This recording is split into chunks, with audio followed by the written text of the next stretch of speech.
41세 임수생 개띠 무자일주 여자분 팔자 한번 보고 가겠습니다. 초봄 인월에 태어난 큰 산입니다. 이 큰 산에 초목을 심어 놨는데 팔자 원국에 태양이라는 뜻이 없어서 초목을 키우기가 애로가 따르더라. 팔자야 그냥 한마디로 해석하면 그런 모습이죠. 그런데 이 초봄에 비가 주룩주룩 내리고 있는 형국이니까 추워서 초목이 자라는 모습이 좀 더 힘들더라. 그러한 팔자입니다. 인이라는 이 글자가 술과 합을 하고 있어서 합을 하면 뭐 인호술 화국을 만들어내니까 이 무토 입장에서는 그래도 조금 도움을 받지 않습니까? 이렇게 생각할 수도 있는데 월지 자체가 인이고 아무리 얘들이 합을 하고 있어도 멀리 뿌리를 조금 살푼 내릴 수는 있으나 인중병화가 있기는 해도 그래도 무토가 신약은 많이 신약한 모습이지요. 근데 이렇게 신약한 팔자가 재를 이렇게 중중하게 깔고 있으니 이 돈 감당 안 되지요. 근데도 재를 생해주는 식상 없이 재가 왕하니까 어떤 의미에서는 조금 도둑놈 심보도 가지고 있는 분입니다. 이분이 어떻게 살아왔는가 조금 보자면 어린 시절 경자신축대운을 맞이했는데 이때 경자신축은 뒤에 오는 무술기회보다는 살아온 삶이 조금 더 부드럽고 좋다라는 뜻이 있습니다. 왜? 경자신축은 신약한 무토일간의 힘을 설기하는 것처럼 보이나 이 금이라는 경자신축이라는 금기가 들어와 가지고 그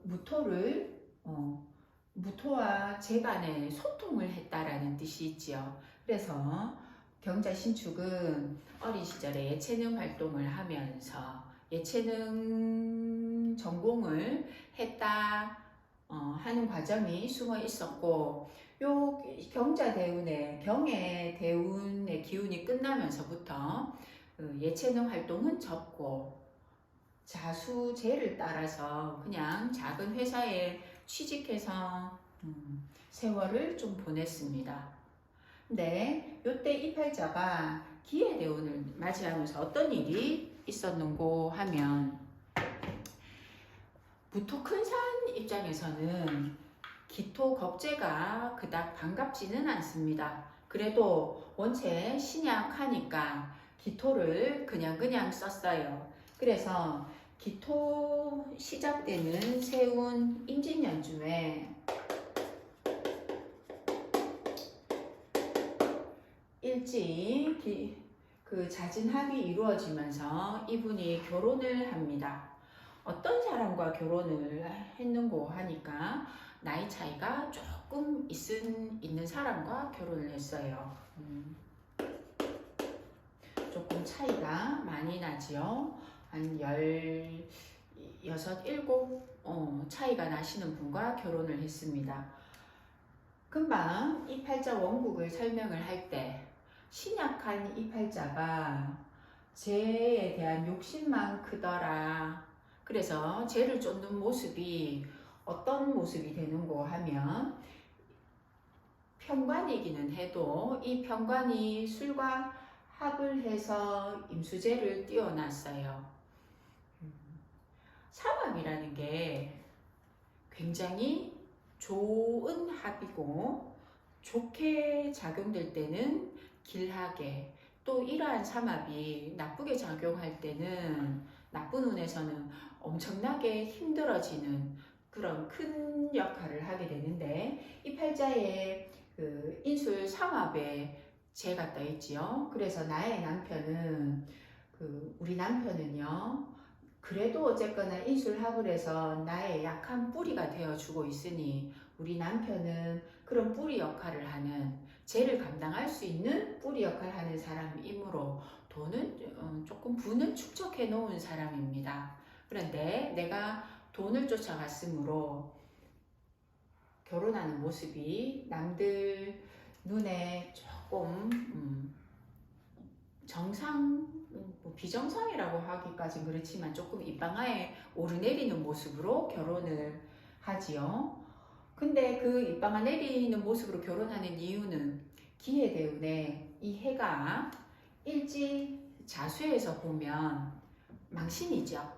그래서 남들이 다 쳐다보는 결혼을 하는데 그 결혼하는 상대가 돈을 조금 부를 가지고 있는 사람이더라.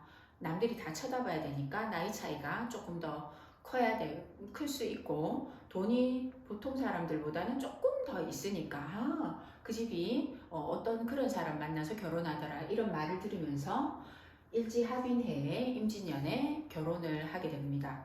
이 사람이 당연히 나이 차이가 조금 있으신 분이니까 부를 측정하려면 일반 직장 생활을 하시는 분은 아니겠죠. 그래서 그 결혼을 이 처가 결혼이 세 번째인 부인이셨어요.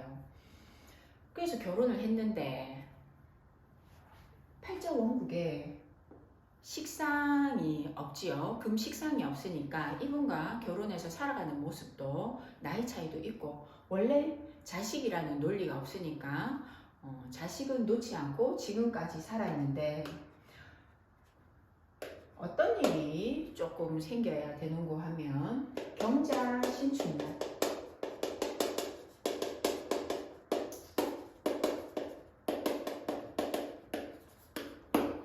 팔자 원국에 없는 식상이 경자 신축으로 따라 들어왔죠. 원래 팔자 내에 있는 글자는 그냥 세운에서 혹은 대운에서 팔자 내에 있는 글자가 다시 간섭을 하면 원래 프로그래밍 되어 있는 글자이니까 그런가 보다 있는 글자가 조금 더 강화돼서 쓴다 이런 뜻이 있는데 팔자 원국에 없는 글자가 세운이나 대운에서 오면 거기에 대한 이벤트 특이한 점들이 하나씩 툭툭 불거지죠. 이분은 경자 신축년이 요 기해대운 안에 시작이 됐어요. 저 경자년이 해대운 끝이고 신축년부터 이제 무술대운 시작인데 해대운까지는 어쨌거나 팔자원국에 과 육합으로 합을 하고 있고 자묘형을 일단은 일지가 혼란스러운 것들을 해묘합으로 합을 하고 있어 가지고 일단 이 형의 해로움을 묶어놨어요. 풀어놨어요. 그래서 그냥 그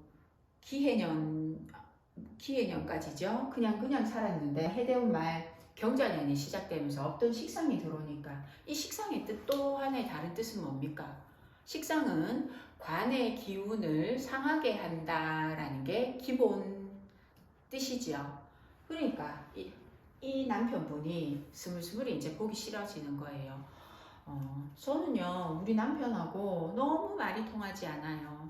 나는 우리 남편하고 지금까지 이때 결혼해가지고 지금까지 살아오면서 너무 불편하고 힘들어요. 우리 신랑은 감당이 잘 안 돼요.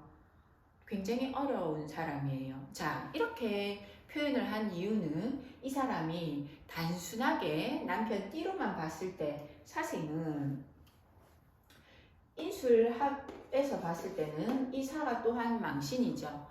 망신살이라는 거는 내가 내 힘으로 감당을 하기가 버겁다. 왜? 이 사유축이 인호술보다는 그 한 그룹 위이므로 그래서 망신 그룹은 내가 내 힘으로 감당하기가 좀 어렵다, 힘들다, 내가 떠받들고 살아야 한다 라는 뜻이 기본적으로 깔려 너무 힘들고 부담스러웠어요. 왜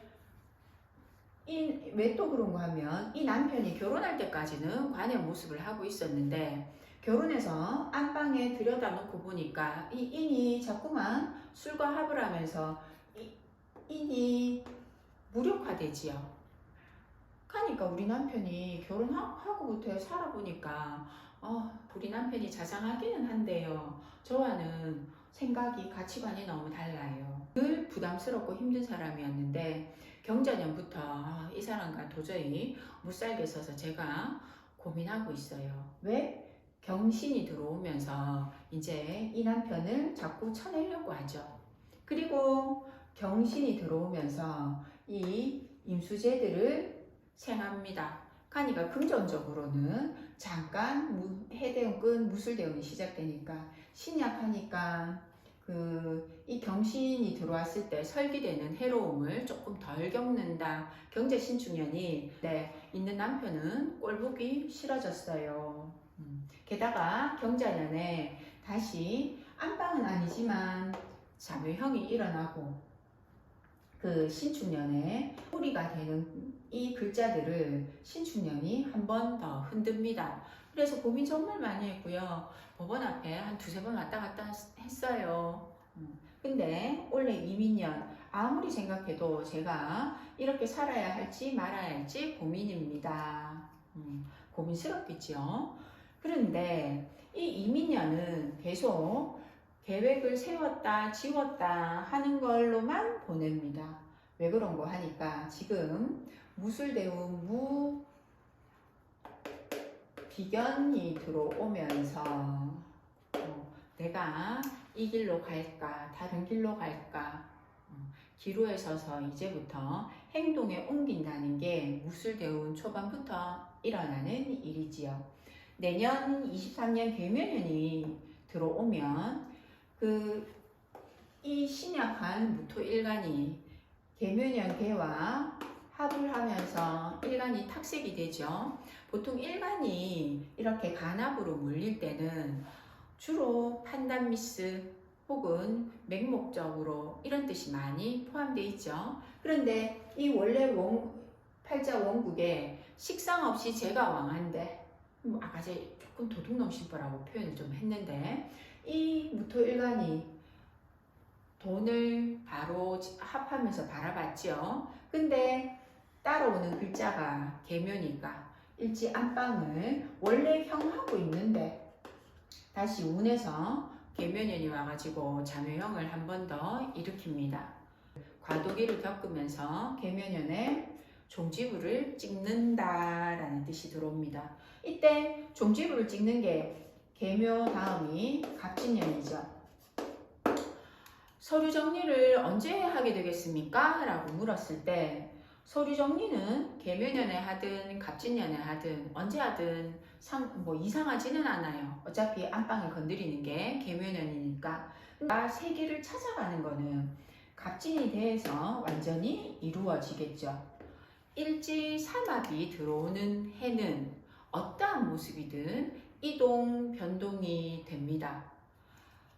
연애사에 있어서 일지삼합이 되는 해가 주로 사람이 있었다면 보내고 없었다면 새로 들어오고 이런 작용들이 조금 두드러지죠. 그래서 이 팔자도 형이 들어왔을 때 23년 계묘년에 그 사람과 흔들리는 과정 법원형이니까 법원 출입하는 과정이 따르고 결국 정리수순이 끝나서 완전히 제가 새 삶을 살기 시작했어요. 요게 갑진년에 다 이루어지게 되겠죠. 그러면 대운에서 글자를 봤을 때 이 신약한 무토일간이 잘 사는 거는 무기 비겁이 간섭해서 죄를 감당할 수 있고 무기가 들어오는 이때가 술부터 해서 살아가는 모습이 헐 좋지 않습니까? 이렇게 생각할 수 있는데 무술대운 이분이 집 나와서 고생 좀 하겠지요. 왜? 비견운이 들어와 가지고 이 죄들을 감당할 수 있는 것처럼 느껴지는 것은 잠깐입니다. 술이라는 글자가 와서 이 인술, 묘술 합을 하면서 인수를 만들어내죠. 내 팔다리를 다 끊어내고 옴짝달싹 못하게 하고 라는 뜻이 무술대운에 만들어집니다. 신약한 이 체를 보강해서 이 재들을 다 잘 재물을 크게 발전시킨다? 아닙니다. 팔자의 용신은 신약하니까 술토용으로 잡아야 된다? No. 이 팔자 용신은 천간에 떠있는 임수재입니다. 이 재만 보고 이때까지 살아왔으므로 무술대운이 들어간 대운에는 이 무술이라는 토기가, 왕한 토기가 수를 전부 다 굉장히 극렬히 극하게 되죠.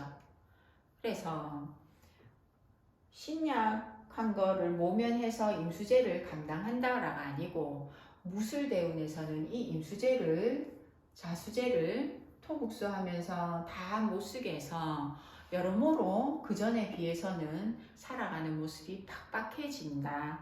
근데 정유대운이 되면 이 임수재들을 대운에서 정화가 전부 다 합을 하죠. 합을 하면서 만들어내는 게 팔자 원국에 인술이 깔려 있으니까 합을 하면서 어떤 관을 만들어냅니다. 정유대운은 그냥 다시 예전처럼 다른 사람이, 좋은 사람이 없을까 해서 사람을 찾아다니는 과정이 따를 것이고, 유대운에는 천신만고 끝에 술대운보다는 사는 환경이 조금 더 낫다, 나아진다 라는 게 들어옵니다. 그 60대운의 병자대운은 더 좋지 않아요. 그냥입니다. 그냥 천신만고 끝에 그냥 살아가는 모습이 조금 더 이때보다는 나아진다라는 뜻이지 정말 부자로 살고 그렇지는 않습니다.